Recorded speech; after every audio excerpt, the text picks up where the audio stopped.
তখন 22 বছরের একটা ছেলে, আমি ফিনান্সিয়াল ক্রাইসিস আর অনেক স্বপ্ন নিয়ে এসেছিলাম এখানে। আমি ছেলে হিসেবে কেমন জানি না, শুধু জানি আমার পরিবারকে এই খারাপ সময় সাপোর্ট দিতে হবে, আর আমার কিছু পার্সোনাল গোল আছে, সেগুলো নিয়ে কাজ করতে হবে। আমি ছোট থেকে স্বপ্নবাজ একটা ছেলে, নানান রকমের কল্পনায় নিজেকে আবিষ্কার করতাম। আমার ভালো লাগতো, আমি চাইতাম আমার এই কল্পনা শক্তি কাজে লাগিয়ে কিছু একটা ক্রিয়েট করতে। My dream was clear, I will be biggest creator in this country. আমার মধ্যে সেই ক্রিয়েটিভিটি আছে। তখনও আমি জবের পাশাপাশি এগুলো নিয়ে স্টাডি করতাম। সবকিছু ঠিকই চলছিল, কিন্তু হঠাৎ একদিন তোমাকে দেখলাম। আমার আবার কসম, তুমি এতটা সুন্দর একটা মেয়ে, পৃথিবীর যে কোনো ছেলে একবার দেখলেই প্রেমে পড়ে যাবে। আমার সৌভাগ্য তোমাকে খুব কাছে থেকে দেখতে পেরেছি। তখন থেকে আমার কল্পনার পৃথিবীতে শুধু তুমি। আমি দেখেছি তোমাকে পাখির জন্য কাঁদতে, আমি দেখেছি তোমাকে প্রজাপতির সাথে খেলা করতে, আমি দেখেছি তোমার সেই নিষ্পাপ চোখ। তুমি পৃথিবীর সমস্ত পাপ থেকে মুক্ত। তোমাকে কেউ কখনো অসম্মান করতে পারবে না। তুমি আল্লাহর সৃষ্টি, পৃথিবীতে সবচেয়ে সুন্দর একজন মানুষ। কিন্তু এটাও সত্যি, তোমার সেই নিষ্পাপ চোখে আমার জন্য কোনোদিন কোনো ভালোবাসা দেখি না। আমি কি করবো বলো? আমি তোমাকে ভালোবেসে ফেলেছি এমনভাবে যে তোমাকে ছাড়া কিছু চিন্তাই করতে পারতাম না। তুমি আমার শরীরে শিরায় শিরায়, ব্রেনের প্রতিটি নিউরনে মিশে গিয়েছো। মেন্টালি ডিসঅর্ডারে ভুগছিলাম দিনের পর দিন। হ্যালোসিনেশন হতো আমার সাথে, ঠিকমতো ঘুমাতে পারতাম না, আমি অসুস্থ হয়ে যাচ্ছিলাম। এর জন্য আমার পরিবারও আমার সমস্যা হতে শুরু করলো। তাই অনেক কষ্ট করে একটা ডিসিশন নিলাম, এখানে আর থাকবো না, চলে যাবো এই অবহেলা শহর থেকে।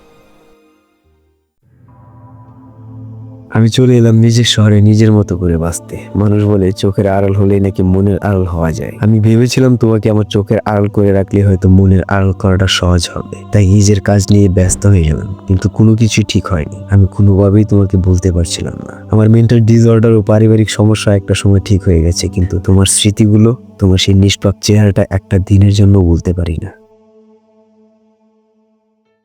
আমার জীবনে ঘটে যাওয়া একটা ভয়ঙ্কর ট্র্যাজেডির কথা বলি শোনো। জুলাই আন্দোলনের সময় এলাকার রাজনৈতিক কারণে আমিও আমার দুইজন বন্ধুকে, ছাত্রলীগের কিছু পোলাপান, আমাদের তিনজনকে একটা বিল্ডিং এর গ্রাউন্ড ফ্লোরের পার্কিং এরিয়াতে 3 দিন আটকে রেখেছিল। সেখানে আমরা সহ আর 19 জন ছেলে ছিল। সবাই কোনো না কোনো রাজনীতিতে জড়িত। এই 3 দিন কোনো খাবার দেয়নি ওরা। প্রত্যেক দিন অনেকগুলো ছেলের সাথে অনেক অ্যাডভান্স ওয়েপেন্স নিয়ে আসতো, ইচ্ছে মতো পেটাতো সবাইকে। আমাদের চোখের সামনে একটা ছেলেকে গুলি করে মেরে ফেলেছিল। এই 3টা দিন শুধু মৃত্যুর অপেক্ষায় ছিলাম আমি, বাঁচার কোনো চান্স ছিল না। তখন শুধু আমার মায়ের কথা আর তোমার কথা মনে পড়ছিল বারবার। আমার আফসোস হচ্ছিল মৃত্যুর আগে অন্তত তোমার সেই নিষ্পাপ চেহারাটা আর একটা বার দেখতে। আমার আল্লাহর কসম, তোমাকে আমি এতটাই ভালোবাসি, আমার জীবনের থেকেও বেশি। আমি তোমাকে কিভাবে বুঝাবো আমি জানি না। আমার মনে পড়ছিল তোমার সেই পাখিগুলোর কথা, যেগুলো আমার কাছে 15টা দিন ছিল।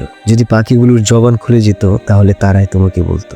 যাই হোক, মৃত্যু আমাদের কপালে ছিল না। আমি তোমাকে ভুল করেও ভুলে যাওয়ার চেষ্টা করিনি। আমি সবসময় তোমার খোঁজ রাখতাম। তোমার কথা ভাবলেও আমি এক ধরনের সুখ পেতাম। আমি মনে মনে শপথ করলাম, তোমাকে পাওয়ার জন্য আমি সবকিছু করব। আমার এই এক জীবন তোমার জন্য উৎসর্গ করে দিই। আমি জানি তুমি আমাকে ভালোবাসো না, তবুও আমি বারবার তোমার কাছেই ফিরে যাব। আমি জানতাম তুমি ভার্সিটিতে পড়ো, আগের থেকে অনেক ম্যাচিউর হয়ে গেছো, হয়তো কোনো রিলেশনেও আছো। আমার মনে হলো এখন তোমার সাথে দেখা করা। বিশ্বাস করো, আমি কোনো আশা নিয়ে যাই, কিন্তু এতটুকু এক্সপেকটেশন ছিল অন্তত আমার সাথে কথা বলবে তুমি। তাই কাকিকে দিয়ে তোমার নাম্বারটা নিলাম। কিন্তু দেখো আমার কি দুর্ভাগ্য, তুমি এতটাই ম্যাচিউর হয়ে গেছো যে আমার সাথে কথা বলা তো দূরের কথা, আমাকে তুমি চিনতেই পারোনি। But I don't care. আমি দেখেছি তোমাকে পাখির জন্য কাঁদতে, আমি দেখেছি তোমার সেই নিষ্পাপ চোখ। মনে হয় তুমি পৃথিবীর সমস্ত পাপ থেকে মুক্ত। তোমাকে কেউ কখনো ঘৃণা করতে পারবে না, তোমাকে শুধু ভালোবাসা যায়। আর দেখো আমার কি দুর্ভাগ্য, যেখানে তুমি আমার ব্রেনের প্রতিটা নিউরনে বাস করো, সেখানে আমার অস্তিত্বও তোমার পৃথিবীতে নাই। প্রতিটা সেকেন্ড, প্রতিটা মিনিট, প্রতিটা ঘন্টা, প্রতিটা দিন, মাস, বছর, এ কিরকম জীবন পার করছি আমি জানি না। আমিও মানুষ, একবার আমার দিকেও ফিরে তাকাও, নয়তো সবকিছু শেষ করে দেবো নিজেকে তোমার প্রেমে।